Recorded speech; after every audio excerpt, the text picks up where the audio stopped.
So this question is asking us to find the slope of the secant line.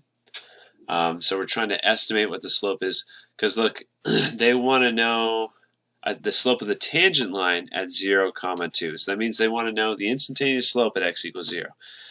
We're going to estimate that by picking x-coordinates that are getting closer and closer to 0. So for x is negative 0.1, what you're going to do for this problem, actually maybe I can put this on the whiteboard. We're going to calculate a bunch of different secant slopes, a bunch of different average slopes.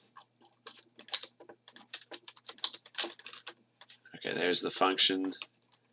Here's the table.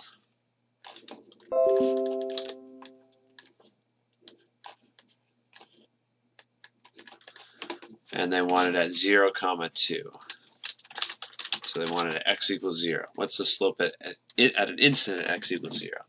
So to find that out, we need to know what y value we get when we plug in negative 0.1 into the function. And if I do that with my calculator,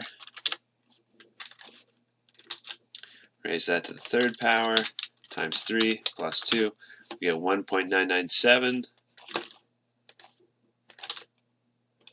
And so the slope of PQ is just like what we usually would do. This is the x and this is the y. This is the x and this is the y. So y's subtracted by each other over the x's. Make sure you stay in order though. The x's subtracted by each other. So if you plug that into the calculator, I was maybe being lazy. So that's minus a negative 0.1, so it's positive 0.1. So I get 0.03. That's the first slope. Now we're taking a step closer.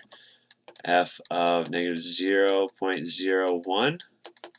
So what's the y value that we get when we plug in negative 0.01? Gotta raise, oops, I did square root. Raise that to the third power times 3 plus 2. So we get 1.99997. And so the slope is going to be the y's subtracted by each other over the x's subtracted by each other.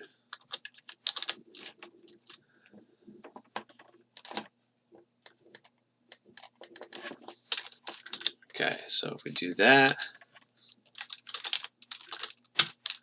and in the bottom that's a positive 0.01, so we get 0.003.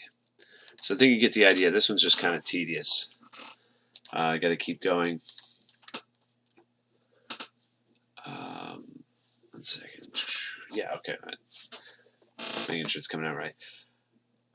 I'll leave it there because the rest of this is going to be me painfully typing it out. What you'll probably want is to use paper and pencil and just keep track of all your numbers.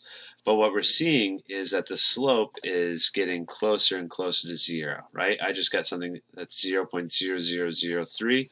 And we can use our imagination. It's probably going to get even closer. So that's eventually what the slope would be for this problem.